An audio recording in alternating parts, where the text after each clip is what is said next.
आपकी शख्सियत में रूहानियत का अंसर बहुत ज़्यादा है। क्या बचपन से ही ऐसे थे? आपको महसूस होता होगा, लेकिन भट्टी साहब मुझे तो नहीं महसूस हुआ कभी कि रूहानियत का कोई अंसर है। बस जो दिल में आता है बात कह जाता हूँ। बड़ा ठहराव है, सलीका है, एक शाइस्तगी है आपके अंदाज में। भट्टी साहब एक बात पे मैंने अपनी ज़िंदगी में काबू पाया है बड़ी मुश्किल से, और वो है गुस्सा। भरपूर कोशिश करेंगे मुझे गुस्सा नहीं आएगा। जो मेरे आसपास लोग होते हैं बस वो मैं उनसे एक अपने ख़ास अंदाज में बात करता हूँ, वो समझ जाते हैं। भाभी और बच्चे तो बहुत खुश होंगे इस बात में। नहीं, बहुत ज़्यादा खुश नहीं होते, क्योंकि फिर उनको पता होता है कि गुस्सा ही नहीं आ रहा जब सामने वाले को। डॉक्टर होते हैं वो इतने हसास नहीं होते हैं जितने आप हसास हैं। मैं अपने आप को तो हसास नहीं कह रहा, लेकिन वैसे मैं आपको एक बात बताऊं कि हसास लोग बहुत जल्दी मर जाते हैं, और शायद वो रोज़ कई दफ़ा मरते हैं। ज़िंदा रहने के लिए आज की दुनिया में आपको बेहिस होना चाहिए। आपके माहाना अखराजात कितने होते होंगे? बहुत ज़्यादा नहीं होते, बहुत ज़्यादा नहीं होते। मैं एक बड़े मुनासिब अंदाज में अपनी ज़िंदगी गुजारता हूँ, कोई फजूल खर्चियाँ नहीं करता बहुत ज़्यादा, लेकिन उसके बावजूद भी सेविंग नहीं हो पाती, तो बस फिर कहीं इधर उधर किसी और अंदाज में पैसा खर्च कर देता हूँ। वो बताना नहीं चाह रहा मैं। मेरा अगर कोई ख़र्चा होता है तो ज़्यादा अमूमन उस वक्त होता है जब मैं ट्रैवल करता हूँ। वैसे तो आप एक सादा लेकिन बहुत ही नफीस शख्सियत के मालिक हैं। बहुत शुक्रिया। तो अपनी शॉपिंग खुद करते हैं? मेरी शॉपिंग सिंपली ऐसे होती है, उसका तरीका बड़ा आसान सा है। एक तो ये काला कोट है ना मेरा, ये तो इसको इशू ही नहीं है, आपने हमेशा देखा होगा मुझे कोट में। तो ये जो जहाँ से आना है उनको पता है कि क्या साइज़ है मेरा। और जो शलवार कमीज़ है ये मेरे एक बहुत अच्छे दोस्त, अल्लाह ताला उनके दर्जात बुलंद करे, तो वो जब भी उनके पास कोई नया स्टॉक आता है तो वो भेज देते हैं मुझे, मैं उनको पे कर देता हूँ। आपने एक नया ट्रेंड दिया है।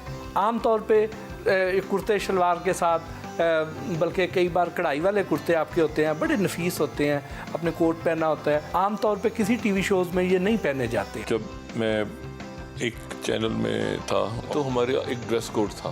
ड्रेस कोड ये था कि आपने टाई ज़रूर लगा के आनी है। जो मेरा कॉन्ट्रैक्ट था उस कॉन्ट्रैक्ट में बाकायदा पॉइंट ऐड किया था कि मुझे आप ये टाई के चक्कर में मत डालिएगा। अच्छा, उसकी वजह ये नहीं कि मैं टाई नहीं, उसकी वजह ये कि वो मेरे लिए वो रोज़ अगर हफ्ते में 7 दिन में शो करूं और 7 दिन में 7 शर्ट्स और 7 टाइयाँ पहनूं, और मतलब है कि वो मेरे लिए इतना मुश्किल, अब तो खैर नामुमकिन है। आपकी जो स्किन है ये बड़ी ग्लो करती है। अब मेकअप आप इस्तेमाल नहीं करते हैं, कोई ख़ास नुस्खा, कोई टोटका? ग्लो करती है से मुराद ये कि नूरानी चेहरा है। आप बड़ा वाकई नहीं, ग्लो मुझे नहीं पता क्यों करती है। टोटका ये है कि मैं साबुन से मुंह नहीं धोता, बस खाली पानी से धोता हूँ। बस ये है, खाली पानी। म्यूज़िक कैसा पसंद करते हैं? म्यूज़िक ये जो हिप हॉप टाइप म्यूज़िक है, इसके अलावा ये जो भी कुछ है, मुझे नहीं पता क्या है, ये जो भी है, इसके अलावा हर किस्म का म्यूज़िक, गज़लें और गाने और हर किस्म का।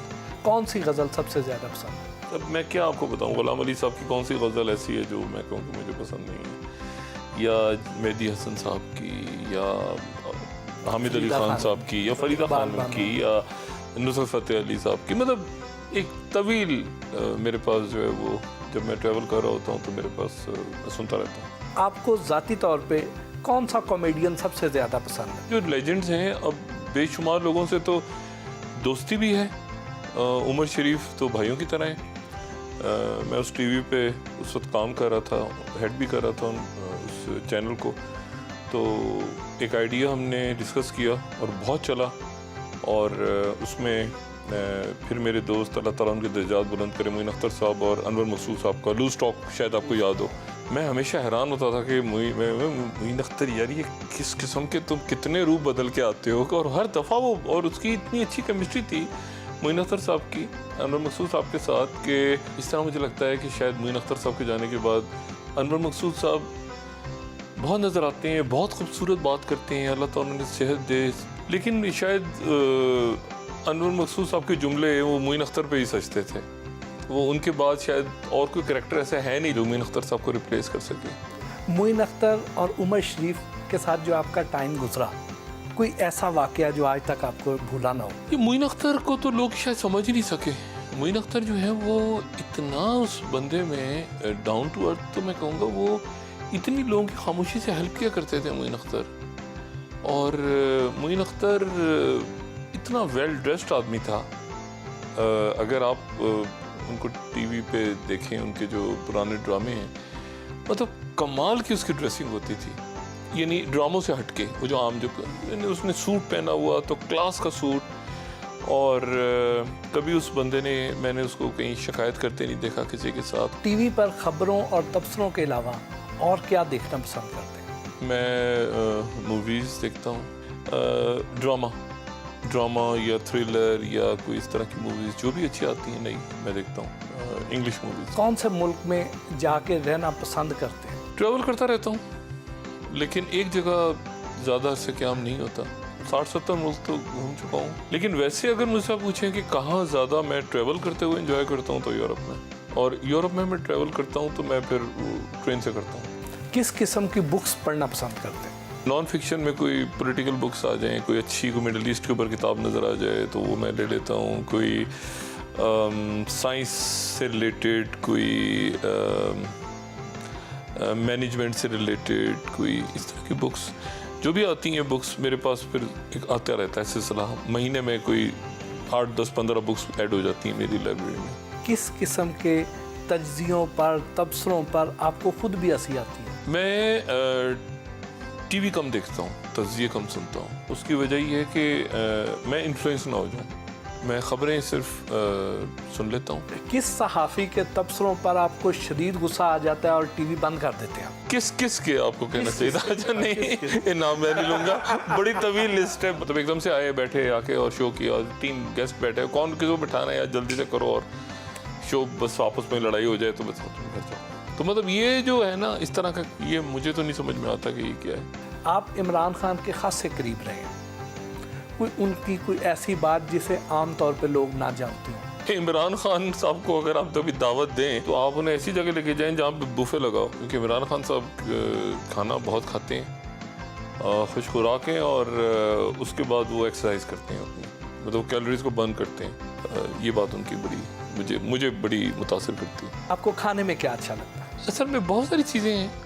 मतलब कभी चाइनीज़ का मूड हो जाता है, कभी जैसे आम लोगों को तो कोई चाइनीज़, यार आज बिरयानी खाते हैं, आज चाइनीज़ खा लेते हैं, आज दाल चावल खाते हैं, आज ये जो आजकल जो सियासतदानों की जो खेप है, इसमें से अगर आप अपने लिए कोई ड्रीम कैबिनेट सेलेक्ट करें तो उसमें किस किस को रखेंगे? माजरत के साथ मैं कोई बड़ी बात मैं ऑफिस में अपनी टीम में ना रखूँ। आप कह रहे मुल्क की कैबिनेट। इनमें से किस इंफॉर्मेशन मिनिस्टर को डिसइंफॉर्मेशन मिनिस्टर समझते हैं? जो भी इंफॉर्मेशन मिनिस्टर होगा ना, नाम लिए बगैर, उसका काम ही हुकूमत को डिफेंड करना है। उसकी तरफ से जब तरदीद आएगी ना तो मैं समझूंगा कि ये खबर सही है। आपके ख्याल में इमरान खान की जो कैबिनेट है, इसमें किस चीज़ की शदीद कमी महसूस होती है आपको? आपने कहा ना कमी, मुझे इसमें बहुत ज़्यादा ज़्यादती नज़र आती है। चारों सूबों के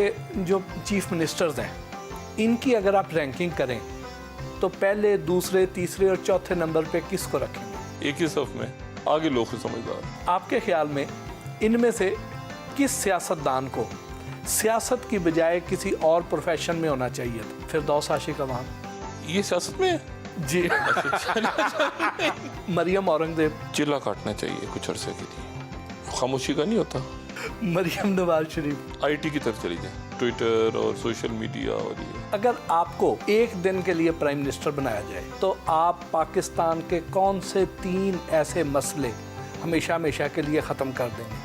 उन 3 मसलों से पहले तो मैं इस बात को यकीनी बनाऊंगा कि मेरी प्राइम मिनिस्टरशिप कभी ख़त्म ना हो। पाकिस्तान के 3 मसाइल को साइड पे रखें। बिल्कुल ठीक। पहले दिन वो कानून साजी ज़रूरी है जिसके नतीजे में मैं अगले 15 साल तक अपनी कुर्सी से ना हिलूंगा। फिर मैं सोचूंगा उसके बाद बिल्कुल ठीक है, मुझे क्या करना है। बाकी 2 मसाइल ये होंगे कि ऑपोजिशन तो सामने खड़ी नहीं हो रही, कोई साजिश तो नहीं पक रही, सबको जेलों में डाल दूंगा, एनआरओ नहीं दूंगा। अगर वज़ीर आज़म इमरान खान आपसे 3 मशवरे मांगे तो आप उन्हें क्या एडवाइस करेंगे? बैक टू बेसिक्स उनका मंशूर था, उस पर चले जाएं। और उनका मंशूर ये था कि अदारों को उन्होंने ठीक करना है, अक्रॉस द बोर्ड उन्होंने अकाउंटेबिलिटी करनी है, एहतसाब करना है और नौजवानों के लिए कुछ करना है, और ये जो रवायती सियासत है इससे अपने आप को निकालना है। अपने show live with doctor Shahid Masood के ऑन एयर होने से पहले प्रोडक्शन टीम से मीटिंग की और शो की तैयारी के हवाले से अहम उमूर का जायज़ा लिया।